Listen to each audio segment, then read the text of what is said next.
Now, the Auditor-General's office has accused the Ekurhuleni Municipality of misleading the public. This after the council blamed the Chapter 9 institution for a delay in the tabling of its annual financial statements. Now, let's discuss this with Ekurhuleni Finance MMC Nkululeko Dunga and ANC Chief Whip in Council Jongizizwe Dlabathi. Thank you so much to you both for joining us this evening. It seems like a lot of finger pointing is going on here. MMC Dunga, you've slammed these allegations of non-transparency and delay, saying the delays are on the side of the Auditor-General, yet the Auditor-General says the delays are on your side because you missed the deadline. What exactly is going on here? No, thank you very much for having us. It's unfortunate that we find ourselves in a situation where there is a back and forth between ourselves and the Auditor-General. We must say that we are extremely disappointed from what we at this point can only come to a determination that it is a weaponization and a politicization of the office of the Auditor-General at this point. The city of Ekurhuleni submitted its financial statements in August 2023 and further on went on to submit for the entire group, which includes our government entities, EHC and ERVAT, in September 2023, as per Section 126 of the MFMA, which in the frame, in terms of the section, it obliges the Auditor-General to submit an audit report on these statements that were submitted to them on time to the accounting officer back after they have been audited by November 2023. And we know that they also wrote to the Speaker of Council on the 1st of December saying that there has been a delay on the submission of the final report to the city in itself as a result of some of the matters that would have been escalated through the draft report that they had tabled to us on the 15th of November, which in itself was already late. So they submitted a draft report to us 4 or 5 days later than they should have, as per their own commitments.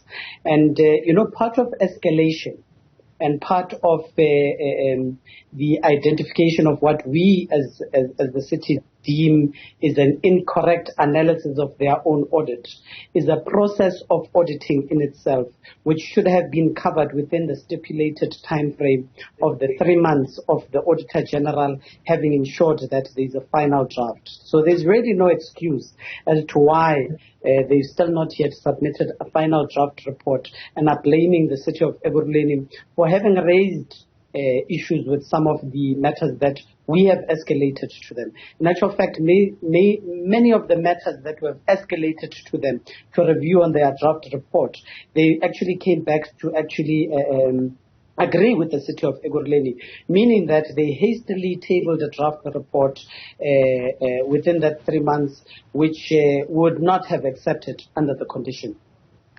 MMC, you say that the Office of the Auditor-General has been politicized, and you're using, this delay as well as an example of how it's been politicized.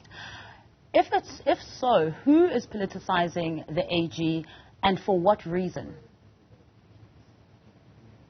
It's an open secret that we are going into elections, and that the finances of the city of Ekurhuleni are the only metro in the entire country where the economic freedom fighters are leading this particular department. And we've done extremely well from our position, as a collective with the other political parties of the people's government that we serve with in the city of Ekurhuleni.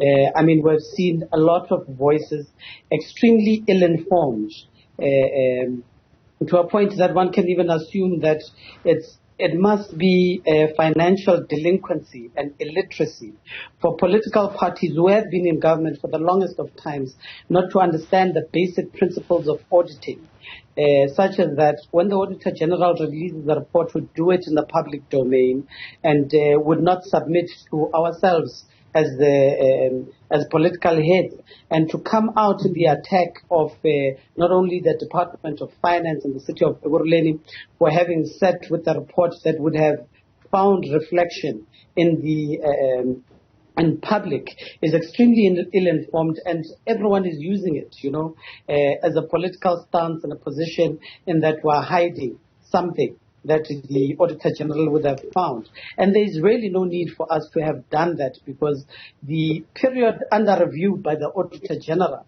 in this particular statement that we are looking for is at a time when the people's government was not in charge of the finances of the city, neither government. It was the previous administration of the extremely racist Moonlight Pact.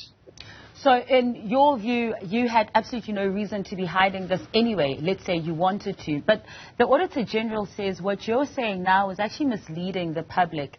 And it's adamant that it did complete the Metro's audit report. And what do you think this means? And how should the public perceive this when it appears that these entities that are supposed to be focused on governance, like you said, are having this back and forth and this public spat? Yeah, it's most unfortunate, but we understand the political weight that comes with it, and that the Auditor-General decided to actually respond to a media statement that was drafted by the economic freedom fighters at a Gauteng level, to try and dispel. But even in their attempt to dispel, we've got correspondence, a draft report or a draft audit report by the Auditor-General is in no way a final report. They have never submitted to us a final report that we are then subjected to table before council. They submitted to the city of Ekurhuleni a draft, and we all know that we cannot convene a council sitting and make a draft report as a final report, considering that there could be material changes that must be instituted, and only the Auditor-General can do that. We take council that serious, in that we always go back to the Auditor-General and speak to them and say, we really need to conclude this matter.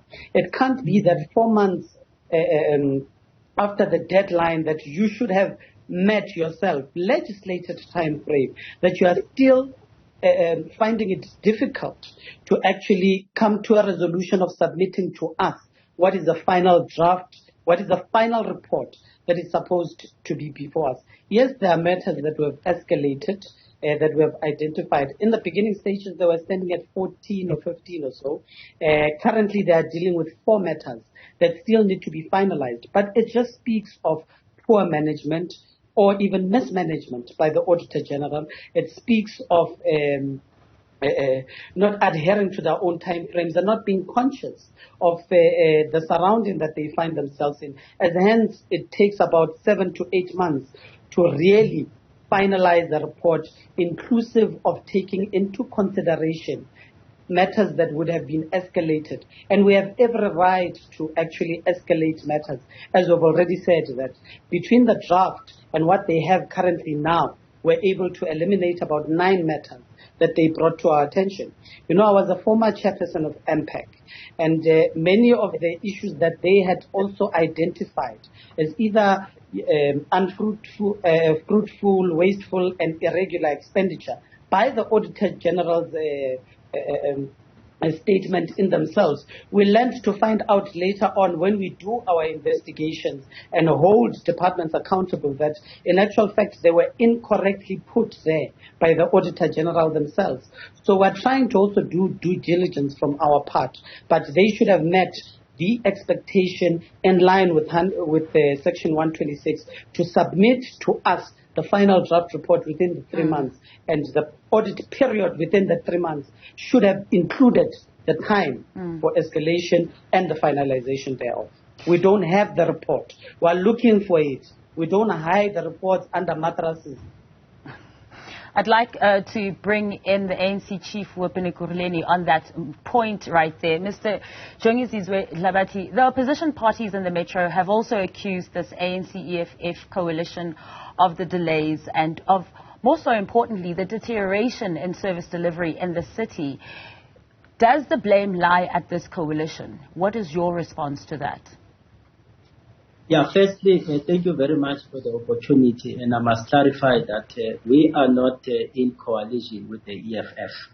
We find ourselves to be in what we term collaborative governance, because coalition in their nature it is informed by a particular agreement which then details out what is it that binds us together. Of course, there was a need for us to turn the tide in the city of Ekurhuleni, given the fact that we've exposed as the ANC the neglect of our township in terms of service delivery. So I thought I must start there. Secondly, we as the African National Congress, we respect all the Chapter 9 institutions, for we understand their important role in strengthening of democracy and ensuring that there is accountability and checks and balances on matters of governance.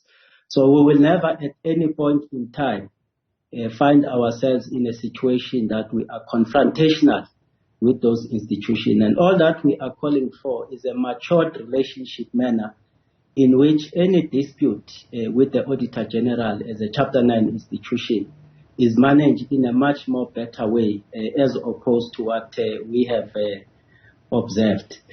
Now, we as the ANC, we have raised on the 25th of January, a day after the ordinary council meeting was completed, we have raised a concern that ordinarily we were supposed to receive an audit report as part of the compliance with the legislation.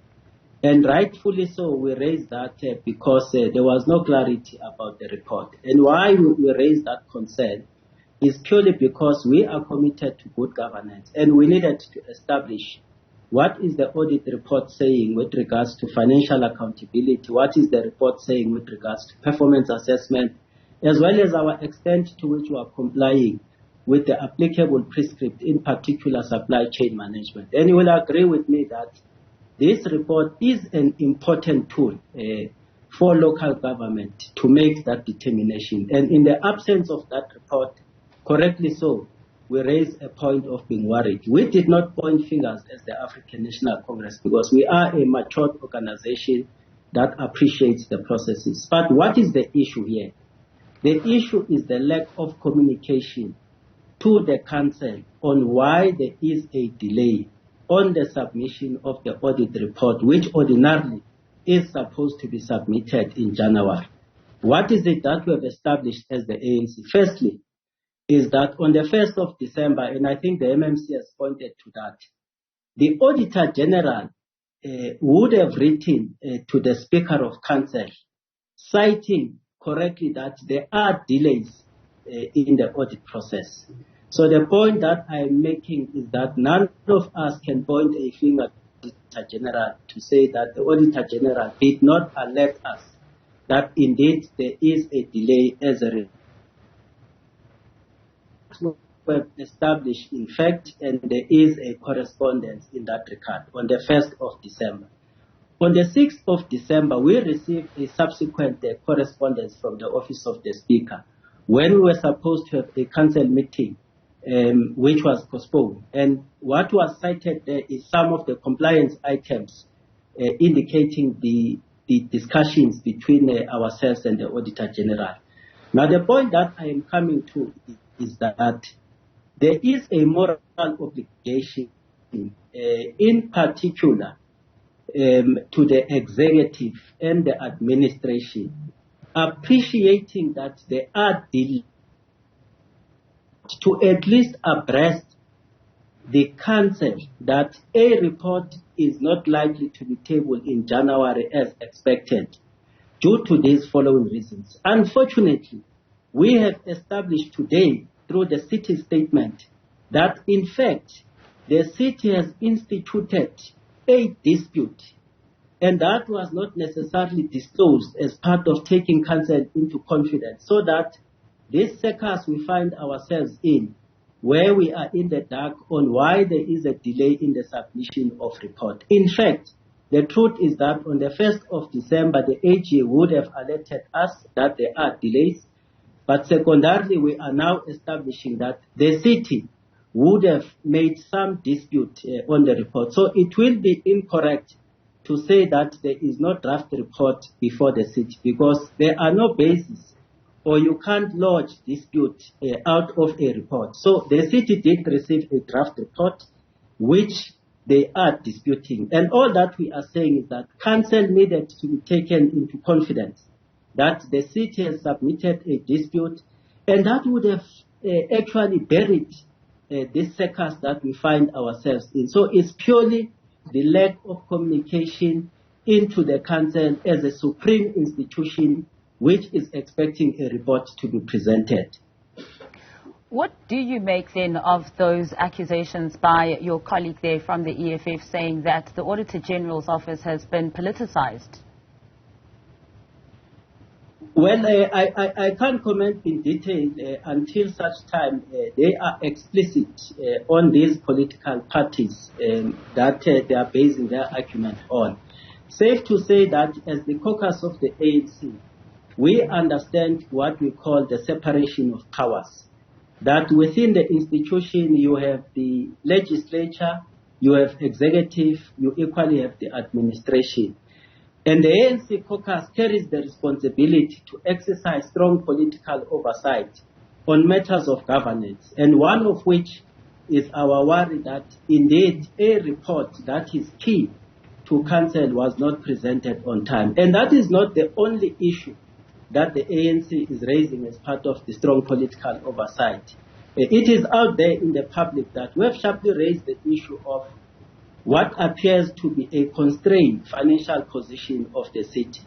Yes, we may note that the collection rate for the last quarter was at 90%, but if you look at the report in totality, it will point to that the year-to-date variance, we have a 28% negative variance on our budget, meaning that we are still trailing behind in terms of revenue. And as a result, it has landed us into 15 days cash on hand as opposed to a 30 days norm by the National Treasury, meaning that our financial liquidity is at the highest risk, because in the event where we are unable to generate income, it means that we may not be in a position to fulfill our current obligation. And that we have raised up at the African National Congress. Secondly, there is an apparent regression on the extent to which we are responding to basic issues of service delivery. And that is what the caucus of the African National Congress has raised as part of the political oversight. Now, it does not mean that when we are in a collaborative arrangement, we then cease to exercise the part of the legislature of scrutinizing and oversighting. For we believe that it is only through checks and balances that good governance can improve in the city of Ekurhuleni. For we take, by the way, the greatest portion of risk when there is a failure in terms of the finances. We take the greatest risk as the ANC when there is a collapse on the responsiveness to service delivery, purely because we constitute 70% of the total wards in the city of Ekurhuleni. So rightfully so, we must be at the forefront of exposing areas of weaknesses within this collaborative governance. MMC, what do you make of what the ANC Chief Whip in Ekurhuleni has just mentioned here, trailing behind in terms of revenue? How would you describe the state of the city's financial affairs? And the allegation is that the city is in financial ruins and struggling to pay its suppliers, amounting to allegedly about 2 billion rand. How hollow is the city's pocket at the moment? Thank you. As the political organization that I come from, the Economic Freedom Fighters, we have what we call the cardinal pillar number 7, which is open, accountable, and corrupt-free government. And it's something that we uphold as we administer governance throughout any of the municipalities and spheres of government that we are given the opportunity to really make an impact on the living conditions of our people. Now, the status of the city of Ekurhuleni and where we are standing, and the submission that the Whip of Council and the party leader of the ANC has made is correct in the analysis that we also consider where we come from. So he has spoken of the positiveness of this particular government that we find ourselves in, having constituted to ensure that we actually do deliver to the people of Ekurhuleni. Now, we come from a surplus, or what we would call as cash on hand, from 350 million or so by the previous administration. And that is what we really took up in January 2023. Today, as we sit here with you having this engagement, we've managed to raise that amount of cash on hand to about 890 million, almost close to 1 billion. We need to have about 3 billion rands to conform to the 30 days cash on hand as a guiding principle by the National Treasury in terms of cash on hand. And we are duly trying to work our way around it. The municipality is not exempt from the economic conditions of the country that we are subjected to at the highest level of the current government of the day. Apologies to interject on there. So precisely that, the economic landscape is not looking ideal for anyone, including the city as well. So definitely, about 3 but billion there has rand. been. Where are you going to get it? We can't ignore the fact that we've moved from 350 million of what used to be cash on hand to be standing at 900 million, almost 900 million today as I'm speaking to you, ever since we took government. That's the first aspect of it. The second aspect of it is that we took over a government that had overdue accounts amounting to almost 1.7 billion.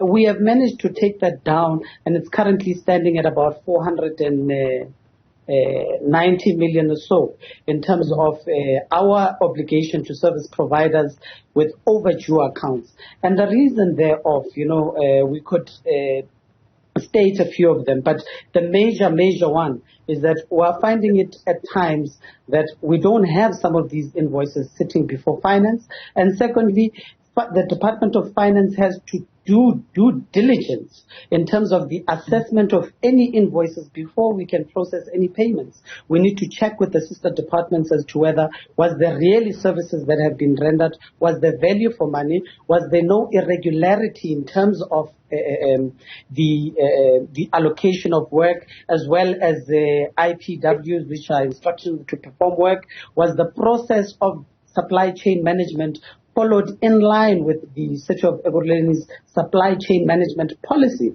And that as well has some sort of delay. And we remain committed in ensuring that we actually take that down and make a commitment that we should be able to squash off the 490 million or so of overdue monies to our service providers, because it has an impact on them, particularly because they are not as big of companies that have financial liquidity to continue with their businesses. But these are companies that have been owed by the City of Ekurhuleni, considering that we come from 1.7 billion to 500 million, has been a positive stride by the City of Ekurhuleni under the People's Government.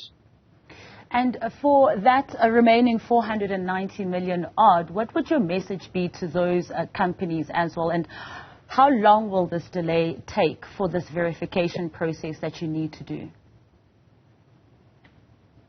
Look, we had hoped that at least in the month of February we were able to process a lot of these payments. But of course we are affected as well by fundamentally the highest revenue stream of the City of Ekurhuleni happens to be electricity. The last year we were subjected to 336 days or so of load shedding, which had an impact of about 19% of our projected revenue from the supply and the selling of electricity in the City of Ekurhuleni.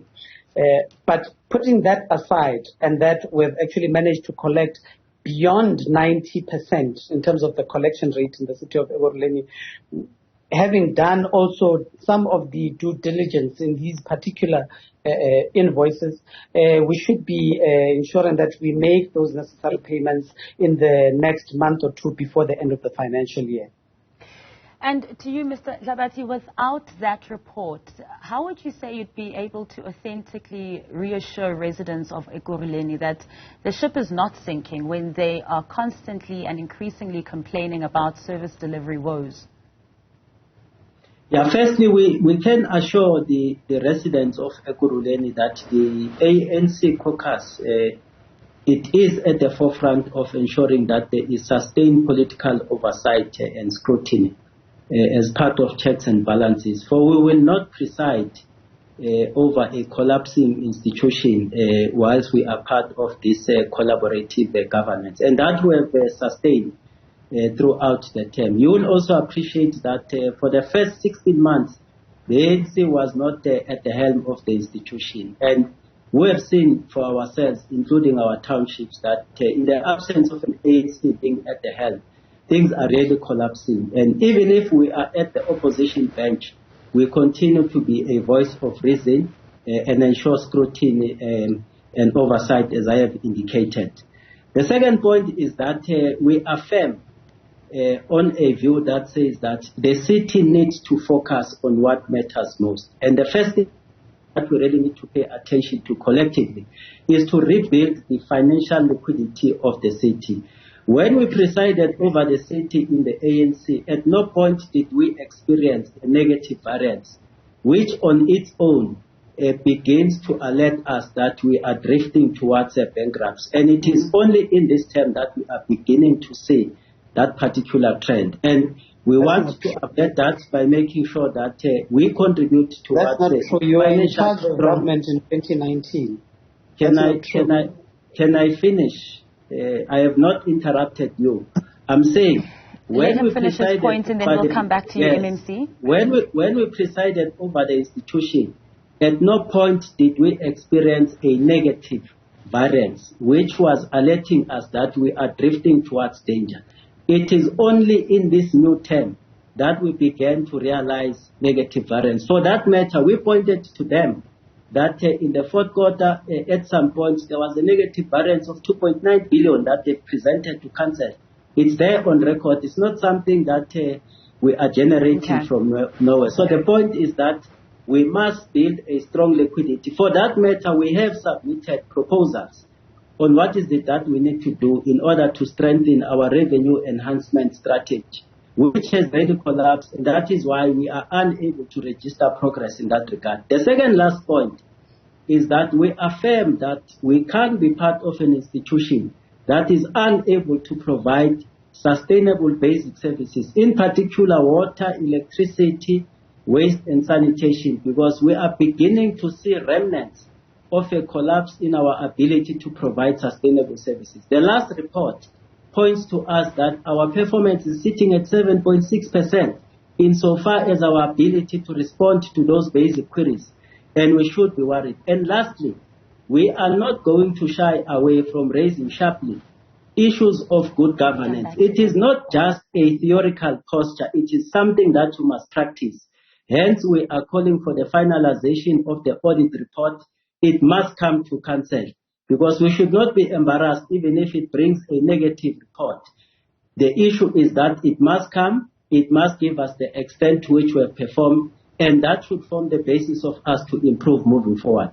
I'm still in conversation with Ekurhuleni Finance MMC Dunga, as well as ANC Ekurhuleni Chief Whip Mr. Dlabathi. Now, earlier before the break, MMC, you seemed to have a response to what our Chief Whip from the ANC was saying there, to say that basically, you know, when we look at the city of Ekurhuleni, for the first time they're seeing remnants of a city that is basically on collapse, but they will not let it happen under their watch. What do you make of the statements that he's just made?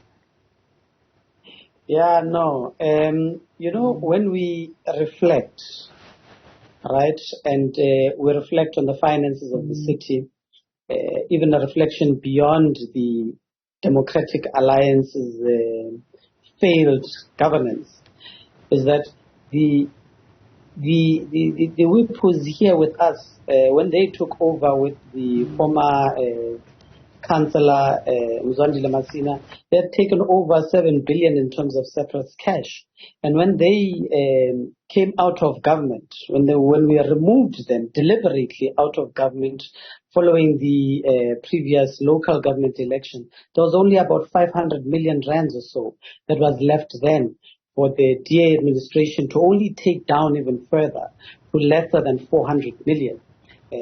we then constituted some sort of collaboration in the people's government, which has then brought us to where we are today. But we cannot have a conversation and not in cognizance, obviously, of even the budget cuts that we're experiencing from National Treasury, who have taken down our USDG grant by 10%, conforming us to actually making a submission of ensuring that not only do we understand, but we also cut on capital expenditure framework and projects that would have ordinarily did not necessitate us to cut, which has an impact even on our IDP. They speak of a collapsed government and collapsed departments. But it is they who appointed Faith Wasabi in the previous administration, who literally collapsed the Department of Waste and Environment. We're trying to pick it up. We're trying now to procure vehicles. We're only trying now to really do a cleanup campaign of the city of Ekurhuleni, having considered the backlog that the faith of the ANC delivered to us as the city of Ekurhuleni is a mammoth task that we are confronted with on a daily basis. But there is a turnaround strategy that we are looking into, that we are continuously active participants thereof.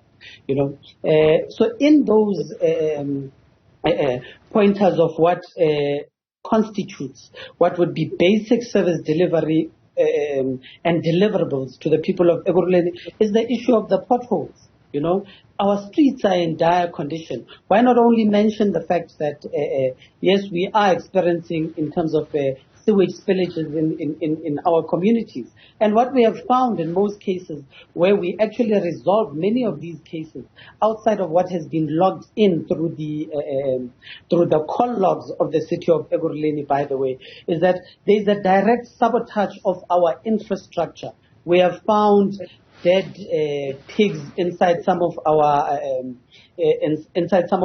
sewage networks.